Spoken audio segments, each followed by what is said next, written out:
want to start a fire in the front of the oven because it's easier than starting one in the back of the oven.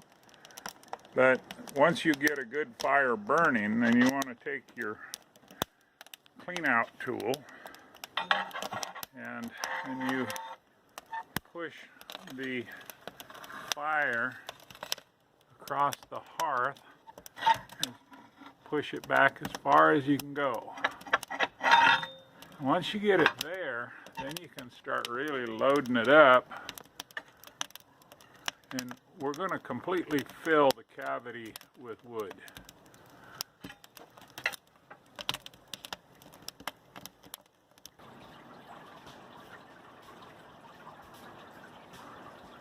Starting the fire in the wee hours of the morning.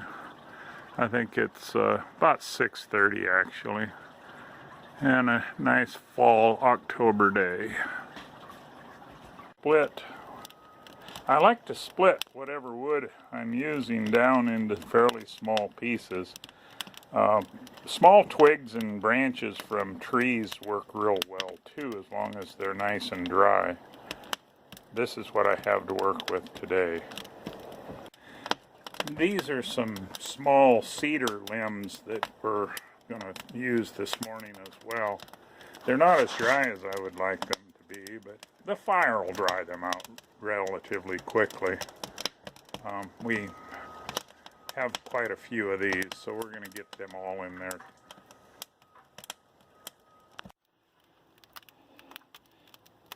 I will often get discarded sticker stock from the local big box store and lumber yards.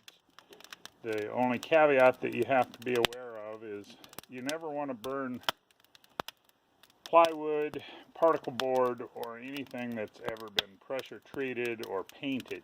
You do not want to introduce those kind of chemicals into your firebox. So as long as it's good, fresh, clean lumber and dry, which is important, just about anything will make some heat for you to bake with.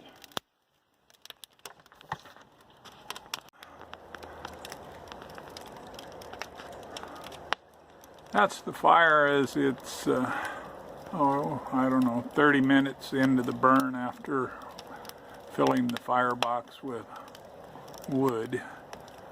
It'll continue to burn its way to the back, and then I'll knock down the coals and lay them out on the hearth so that it can evenly heat through the hearth. And we'll check the stored heat in the masonry and determine if we need another fire from then. But for now, it's burning well. So now we're into the burn about 7 hours, and what you want to do is to take all the coals that are left and kind of spread them out on the hearth floor to let them finish burning. And sometimes what I like to do is to pull some forward and put right in the door so that you're not losing any of the heat running out the door. You don't have any cold air coming in from outside that isn't being preheated. And what that does is allows the oven to retain as much of the heat as you can. And so I have this meter, and it kind of malfunctioned this morning when I was trying to show you. That temperature right there is 4 inches inside of the dome, and if we go to there, that's representing 1 inch inside the dome. And our air temperature currently is right at 1100 degrees.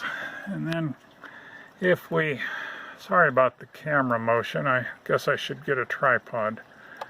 Anyway, here we are That's 1 inch under the hearth.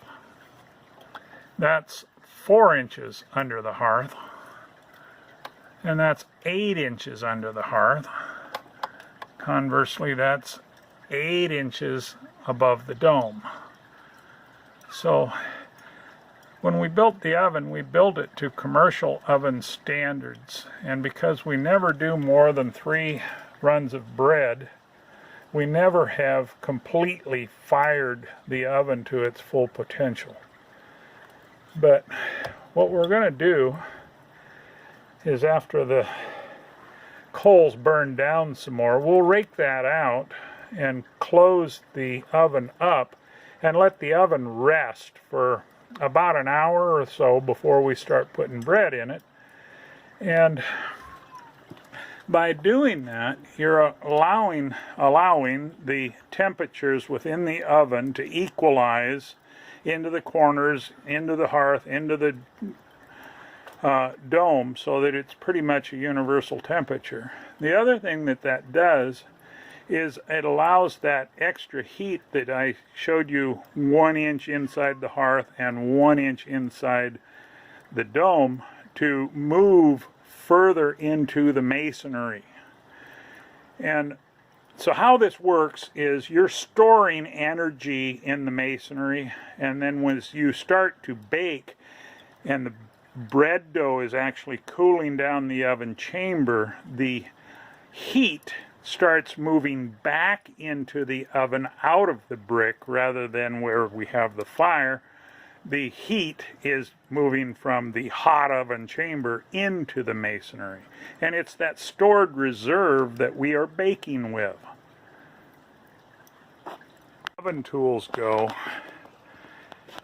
I use a standard garden hoe. I've seen people that weld a longer bar on the edge so they have a bigger sweep, but this is fine for what I do.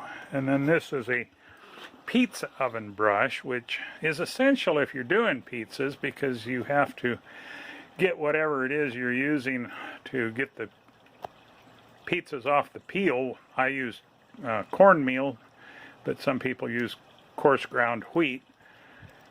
It will stay in the oven and turn to charcoal, which makes the pizza kind of taste bad. So, but I also use this prepping the oven for bread, and it has a scraper on one side and a fairly aggressive brush on the other. And then this is just a natural fiber brush that I use to kind of clean the oven before I do my final mop out. And then this is a standard commercial mop head holder, and what I use for this is I just get the towels, terry cloth towels. They're a little, I don't know what they are, 1.5 by 1.5 or so. And I get them at Costco in a bundle. I don't even remember what they cost to buy, but they're fairly inexpensive, and they get dirty and filthy. You can afford to throw them away. And so that's pretty much the complement of what I use to prep the oven prior to getting ready to bake the bread. And I have an old school mop bucket that I have sanitized and sanitized and sanitized, and I use that to wring the mop out when I'm mopping out the oven floor, the hearth, and it's very adequate and keeps me from adding too much water into the oven. But anyway, that's pretty much the tools that I use.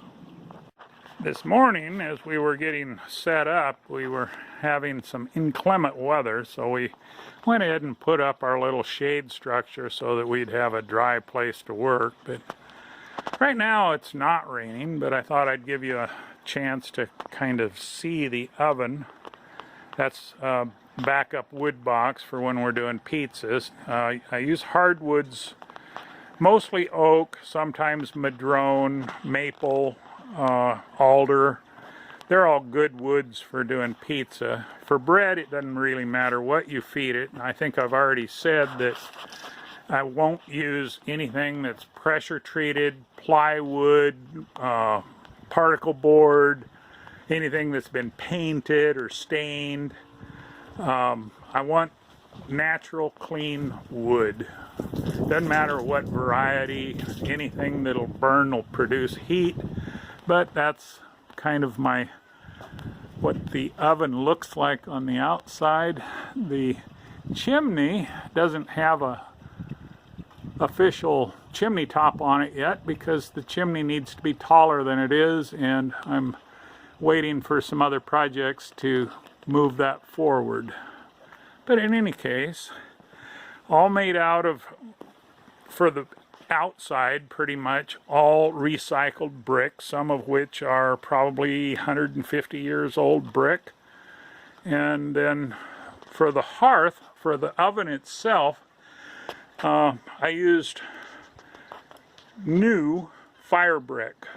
So if your plan is to make an oven, be aware that if you're going to use used brick, you need to know what industrial process that brick may have been involved in. Because in our area there were a lot of gold retorts, and they would use mercury to collect all the microscopic gold, and then they would cook off the mercury in order to leave the gold behind. And that mercury goes into the brick.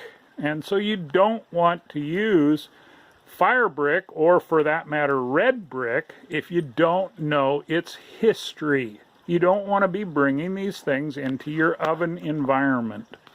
Outside doesn't really make that much difference, but I know that none of the bricks that I used were ever involved in any industrial process. They were home furnace chimneys or fireplaces or things like that, but never any industrial uses.